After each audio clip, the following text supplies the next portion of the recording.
Hi, my name is Ronan Kennedy. I'm a career coach and business mentor. Today I'm joined by Mouthaan. Dylan, could you tell us a little bit about yourself and what you do? Cool. So I'm a freelancer in digital marketing, and I've been doing this already for the last 6.5 years as a freelancer. And before that, I used to work for digital marketing agencies. Okay, very cool. So 6.5 years freelancing already. I think it's a new area, it's an up and coming area. It's not a new area, up and coming area.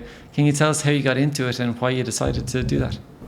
So I was, I think, lucky, especially if you compare it to my friends, that I knew what I wanted to pursue and which career I wanted to go for. So I studied economics in Amsterdam, and then I found internships within digital marketing, where it was like online businesses. And every time when I got more work experience, I knew I made the right choice. Very good, very good. How did you feel going from working in companies to freelancing? Were you worried about income security or job security or anything like that? I had a lot of fears concerning making the step to become freelancer. So I was working already a long time for agencies, and the last agency I worked for over 6 years, and I was wanted to make the step for a year already to become a freelancer. I tried via recruitment agencies, but mostly I had to start the next day for the freelance assignment. And that was something that I couldn't do because I had a 2-month termination contract. So yeah, that was hard. So how did you go about doing it? So eventually I got approached by a lot of other companies, and one of them was Deloitte, another agency which was way bigger than the agency I worked before. It has an international allure, and I wanted to work international and work abroad and live abroad. So I was like, okay, let me try that one more employee role where I can grow more as a person. Mm-hmm. And that was not really working out, actually, because I only worked there for 6 weeks. I had a trial for 2 months, but then I got a freelance assignment offered, and then I was like, do I want to continue pursuing a career at Deloitte where I have to make a lot of steps, or should I pursue my old love, which is becoming a freelancer? And what do you mean by a lot of steps? Like the hierarchy, corporate hierarchy? Or? Yes, there was. So you have a lot of stages, like kind of positions you go into, but it takes years and years before you can even proceed.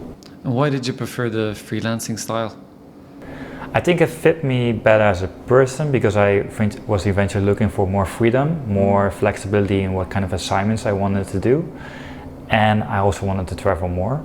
And I thought it was a good mix to become a freelancer and then also have the opportunity to take some time off and go travel abroad. Very cool, very cool. So obviously when you're freelancing, you're traveling a bit more, you're meeting new people, but sometimes maybe it can be difficult to find the base of team members, colleagues. How did you find building a community as a freelancer? As a freelancer, living abroad? Yeah, sure. Living abroad, working remotely, to have a community where, you can talk to people, you can find connection, you can find camaraderie. How did you find that? Yeah, so a little bit more background. So in 2016 I made the switch to becoming a freelancer, and before that I was a consultant at the agency. And then I worked for a bit, and in 2019, the summer of 2019, I decided I put a lot of work into becoming successful in a freelancer, but now it's also time to take some time off. So I did. I finished up all my assignments, and then I left Holland. I started to travel, but then COVID hit, right? And everybody... The whole world changed. Yeah, quite a lot. So from 2020, I was forced to work remotely, and actually from that moment, I never went back to work at the office anymore as a freelancer. All right, okay. So you were kind of used to it at that stage, working remotely and maybe meeting up with friends or meeting up with contacts to, I suppose, have that little bit of community or camaraderie. Is that right? Yeah. So I still struggle sometimes, missing the people that you work with and the companies that you work for, having the social interactions. But now I find a way where going to co-working spaces, going to co-working cafes, where you have a lot of like-minded people. Right. And that's an alternative. It's of course a bit different, but it's a nice experience. It's different. Yeah, there's pros and cons, I'm sure, to it, like everything. How do you find going from contract to contract or gig to gig? Do you find it like interesting and exciting to work with new companies on new projects, or is it stressful and difficult? I expected actually to be more stressful. So I had a lot of fears in becoming a freelancer, and one of them was the instability. But basically I went from assignment to assignment, and I was always lucky that I got offers. So about the stability, I never had those concerns while I was being a freelancer. Oh, fantastic. And in terms of like when you're charging as a freelancer, that can be difficult for some people, because I know they feel, oh, I have to give a certain amount away for free. Do you find it easy to negotiate salary, ask for what you want, or how do you resolve those sort of issues? So I started actually my first assignment via an agency where the hourly rate was already fixed. Oh, okay.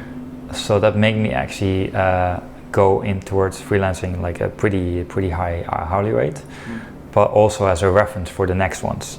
So I always use it as a reference where I go a little bit up or down depending on the kind of assignment or the length of the assignment. So you figured out that easily enough. Do you feel that there is any downsides to being a freelancer or a consultant, a remote worker? The biggest downside I have, like, I regret not doing it sooner. That's a big thing. But downsides, so there is a component where you do see a bit more team building within the company if you join them for an assignment, and if you go away, like it's a bit sad, like leaving this team again, and that's a bit of the connection that you miss. But you have so many other great benefits of becoming a freelancer, like the flexibility to work for who you want, to take time off when you want, and to like travel, which was one of my passions and is one of my passions. So it doesn't sound like you're going back anytime soon. No, not planning to. Right. So fantastic. You're definitely selling it well. What do you think is the most difficult thing in terms of transitioning to that new, like that style of work? What do you mean? So what's the most difficult thing transitioning from working for Deloitte and being a full-time employee to being a remote worker? So you do have to have a bit of self-discipline. Like there's more things that you have to worry about instead of that, and company will do that for you. So you have to set up a few things, but like your invoices or your that kind of stuff, administration stuff. It already helps if you get your first assignments via recruitment agencies, where they're specialized in freelance gigs. Okay. That helps, but the invoicing things that are all the struggles that you have to face at the beginning. Yeah. But it helps. Like I had a lot of people who I became friends with who were also freelancer. So you can always ask them for tips. Okay, that's a great tip. Like, so go to specialized freelancer recruitment agencies to get those first contracts or those first gigs. I think that's one of the things a lot of people struggle with, is like, how do I get started? Do I have to go out and find my own clients? Do I have to do cold calling, which most people absolutely hate? But it's great. That's a great tip to hear. Oh, there's actually specialized agencies you can go directly to. Is that the way you sourced all of your contracts, or did you do it through word of mouth as well, or something else? Yeah, it was a mix of both. So I sort of need that first assignment via recruitment agency, but after that, because I worked for a consultancy agency, I used my network.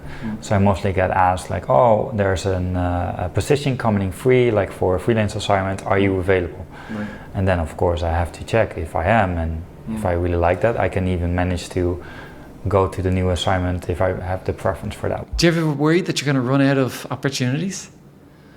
Like there's going to come the winter of the freelancing,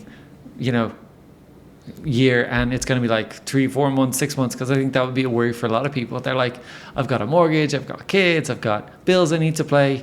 It feels precarious, it feels risky, I think it's good to be aware of the fact that the market is constantly changing, and you also have to keep yourself up to date with all the new skills and boost your experience with new assignments. Like, don't go for the assignments with the easy task because it's maybe easy money, but keep developing yourself as a person in the work field and keep up with the skills. So it's interesting. You're continuously looking for not just your next contract, but a way to develop your skills.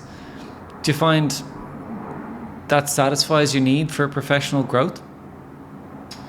Yeah, so within the assignments, you mostly are occurred with a new challenge, like, oh, we have this situation, we need to go from A to B, and sometimes you don't have that much of experience from going to the transition to B, and then you also need to step up, like put a little bit more effort into it. Do you think you need to sell yourself more as a freelancer than when you're an employee? Because you're in the work environment and you're kind of, you know, you've got a network there, you know a lot of people. Whereas when you're a freelancer, if you're doing 6 months and 3 months and 9 months, do you feel like you need to sell yourself more, or is it a case of the recruitment companies really doing that for you? So once you establish your own network, the people will do the marketing for you. They know your reputation. They know if they collaborate with you in the past, what you can offer to the company. So that's already doing the selling for you. I think I even experienced when doing job interviews for an employee, I had to do way more work in order to get into that job or into that company in comparison to a freelance assignment. Funny enough. Very good, very good. Because it's like short-term periods where you need to be stepping up and do the freelance assignment, and then it always can get rid of you in a way. Right. And with an employee, that's a bit different. It's a bit more difficult, yeah. So really, you've found a way to deal with the community aspect by going to remote work, professional development, taking on new challenges, and you're always looking for new gigs, and you're keeping in contact with recruitment agencies, so you've got kind of income stability that way.